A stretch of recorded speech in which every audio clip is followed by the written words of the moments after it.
আমরা এখন আছি একটা ভুতুরে মন্দিরের পথে। আমরা সেই পথ ধরে হাঁটতেছি, চারিদিকে গাছ ছমছম করা একটা অবস্থা। পিছনে আছে আমার একদল ভাগিনা গ্রুপ, সবাই মুখের মধ্যে লাইট মেরে রাখছে।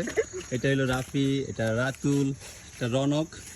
না তুমি বহু ইনফরমেশন দিছো, একজন ডাক্তার, একজন ক্রিকেটার, একজন বেকার। হ্যাঁ, সবই কার, সবার পিছনেই কার আছে। বেকার, ক্রিকেটার, ডাক্তার, সবই র দিয়ে শুরু। আমরা সেইটাই নিয়ে হাঁটতেছি। খুবই ঐতিহ্যবাহী এবং পুরানো একটা মন্দির, এটাকে বসুবাড়ি ঘাট বলে। ওইতে গাছে দেখা যাচ্ছে যে শব্দ করে আমাদের সিগন্যাল দিয়েছে কিছু অশরীরী আত্মা। হ্যাঁ, ওয়েলকাম জানাচ্ছে আমাদের। চলে আসছি, উপরে তাকাবা না, আমরা নিচ দিকে হেঁটে যাই। আমরা ওই তো মন্দিরটা ওখানেই আছে।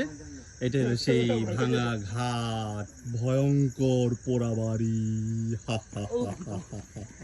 তোমরা কি ভয় পাচ্ছ? আর জমনা কে বলতেছে? রাফি বলতেছে আর জমনা। চল এবার মন্দিরের ভিতরে ঢুকে যাবো। কই যা আবার কও যাবা? রাতুলে ছায়া নাই।